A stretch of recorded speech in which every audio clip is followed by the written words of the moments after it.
I'd like to start with Rocco Rossi, and Rocco, you had a career, as you say, in a hard-driving business environment, a consultant as well as as on the operational side.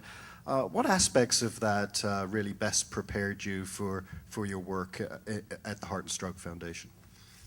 Well, the hard driving part doesn't stop, and that's one of the biggest things that people have to understand. This is not a 9 to 5 sector. If anything, it is the most competitive sector, arguably, in the Canadian economy. There are 80,000 registered charities in Canada, and each and every year Revenue Canada adds another 2,000 numbers to the rolls. And most of those, almost all of those, are legitimate, important causes that are worthy of people's support. So if you don't bring your A game, forget about it. And just because it's the not-for-profit world, make no mistake, it is not the for-loss sector. And so if you don't bring professionalism and discipline to it, you are not doing them or you any service. Thanks so much. Kelly, what aspect of the not-for-profit sector were you least prepared for when you made the transfer? Probably many, but one that I would talk to this morning would be that in the private sector, it's actually quite simple in a complex way because profitability drives all of the decisions. So all of the stakeholders are at least moving in one direction, and that's towards profitability. In the not-for-profit sector, many stakeholders and differing sets of objectives in many cases. So some of my stakeholders are looking to be reelected. Some of my stakeholders are looking to provide outstanding service. Some are looking to put something great on their resumes, and some are looking to change the world. So with those differing sets of objectives, it takes time to understand, first of all, what are those objectives. It takes time to develop relationships so we can understand how those objectives might be aligned with those of the organization. And so I would say it's all about relationships, which is true of business in the private or not-for-profit sectors. But it's also about time. So it takes time to do that.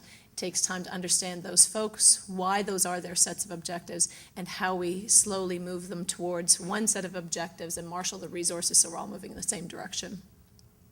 Sarah, you have some thoughts? Sure. I mean, I'd certainly like to echo what Kelly said. Couldn't agree more with that assessment. I think the other challenge, or the thing maybe I was least expecting was, contrary to what Rocco says, you've got to sort of bring your A game. I think that's certainly true of senior level staff in many not-for-profit organizations.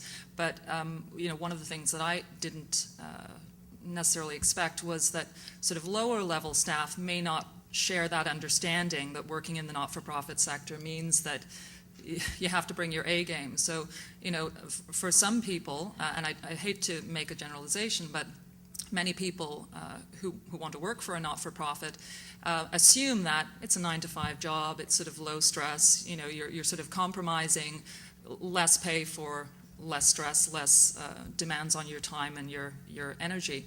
And so as a manager, of course, and someone who's focused on achieving and trying to, bring their A game to the table and achieve more for an organization, again, that's a huge challenge.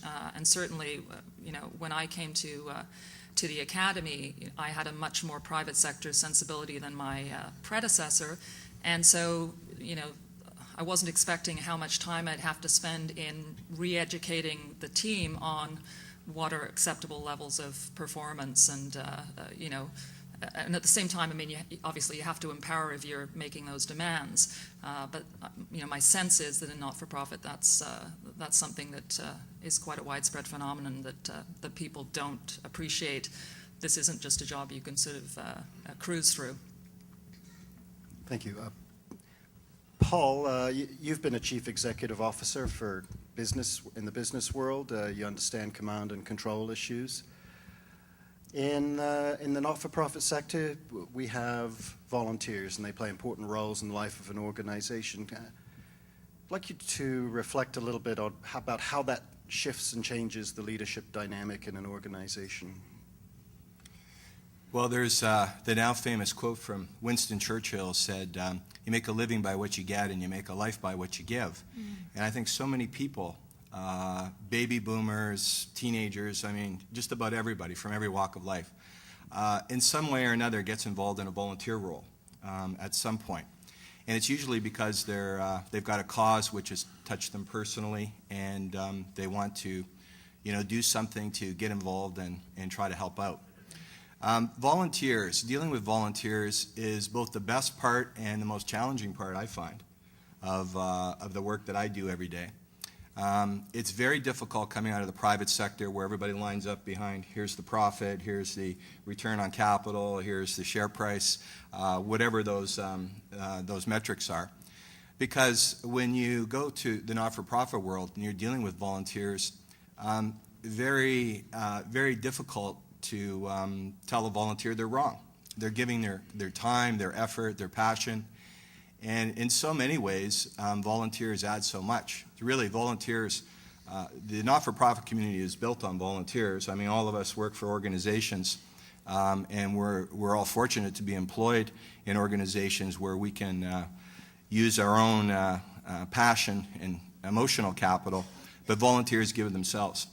And when you're in an organization and you have a group of volunteers that are pulling in a different direction, and often that is the case, it is challenging beyond belief to try to move your vision and mission forward when you're dealing with the volunteer community. So you're considering the not-for-profit world. I think being a volunteer yourself and observing the best practices in how organizations manage and deploy volunteers is one thing to watch carefully, and to also recognize that dealing with volunteers is going to be one of the joys and one of the great challenges. Several of you have referred to the...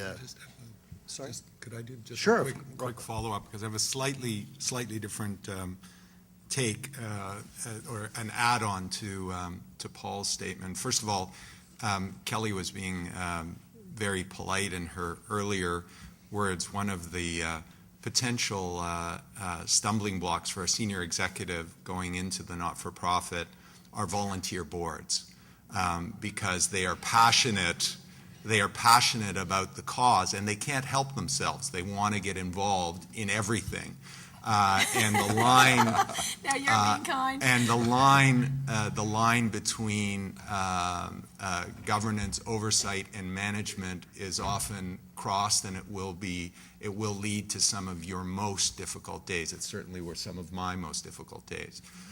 In terms of the volunteers that you're dealing with throughout the organization, the slightly different take I have on it is I believe firmly that this is one of the greatest skills that you can learn as a senior executive, because it has huge application in both the not-for-profit and the for-profit world.